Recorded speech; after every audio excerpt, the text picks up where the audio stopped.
Meeting मध्ये हा होतो. साहेब. तुम्ही हा नीट साहेब. प्रेस बघितली तर आपल्या लक्षात येईल. अहो साहेब, मी तुमचं सगळं कोणाच्याही तुमच्या विरोधात बोललेलो प्रेसला नाही. ऐका तुमच्या प्रेसला तिकडं 2 मिनिटं फक्त एक बडवे म्हणून बोलतो. आम्ही बीजेपीला मानणारे माणसं आहेत. बीजेपीला मतदान करतो पंढरपुरात आम्ही. आज काँग्रेसच्या काळात मंदिर ताब्यातनं आमचं काढून घेतलं. त्याच्यानंतर 2014 पासून आजपर्यंत आम्ही अक्षरशः आमच्या लोकांना भिकेला लावलं त्या काँग्रेसने, म्हणून आम्ही बीजेपीचा हात धरला.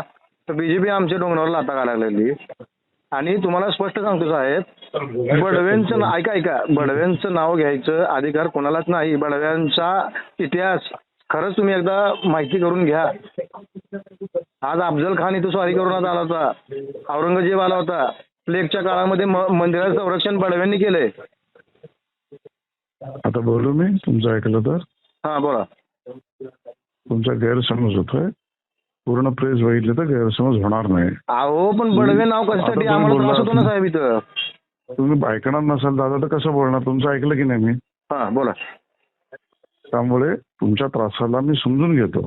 तुमचा गैरसमज होता. मी बडव्यांच्या विरोधात बोललेलो नाही. नंबर 1 मी ते तुम्हाला लिहून दिलंय. 2 मी जे बोललो ते राज ठाकरे पार्टी सोडताना तो बडव्यांवर बोलला आहे. कोण? राज ठाकरे. मान्य 100%. हा 2 3 मी त्यांना तुमच्यासारखंच राज ठाकरेंनी बडव्यांचा उल्लेख केलाय त्याचं क्रिटिसाइज करतोय, आलोचना करतोय. तुम्ही कुठल्या बडव्यांबद्दल बोला हा प्रश्न विचारतोय. काय झालं साहेब ऐका, आता तुम्ही ऐकूनच घेत नाही. शांतपणे ऐकून घ्या मग तुम्ही बोला. ऐकतो मी. तुमचा हा समज आहे की मी बडव्यांच्या विरोधात बोललो. हे नाही. राज ठाकरे पक्ष सुरू करताना या माझ्या विठ्ठलाला बडव्यांपासून मुक्त करायचं असं म्हणाले. का म्हणाले? कोणाबद्दल बोलले? ते बडवे कोण? हे राज ठाकरेंनी सांगा. आम्ही त्यांना प्रश्न विचारतोय. मी तुमची बाजू घेतोय. मी तुमच्या विरोधात नाही बोलत आहे. एवढंच मला म्हणायचं आहे. बोला. आता मी बोलू का साहेब तुम्हाला? बोला. बघा आम्ही आशिष शेलार साहेबांना खूप मानणारे माणसं आहेत.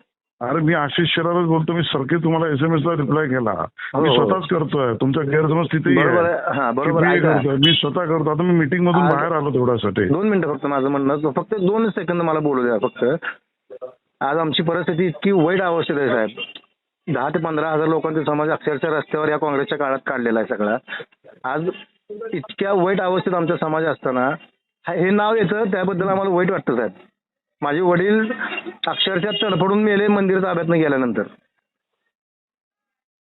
हॅलो. मी ऐकतोय. परत बोललो तर तुम्ही म्हणाल ऐकत नाही. बोला. हा माझे वडील तडफडून मेले 15 दिवसात. आज मंदिराचं संरक्षण हजारो वर्षापासून बडव्यांनी केलं.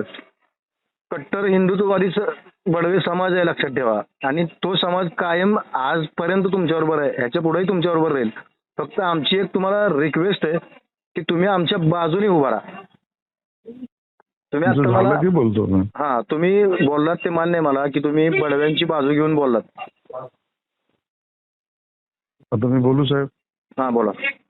तुमचं म्हणणं मला पूर्ण मान्य आहे. तुम्ही आमच्यावर आहात त्याबद्दल धन्यवाद आणि कृतज्ञ पण आहोत. आम्ही तुमच्या विरोधात जाणार बीजेपी कधीच नाही. आजपर्यंत गेली नाही, यापुढे जाणार नाही.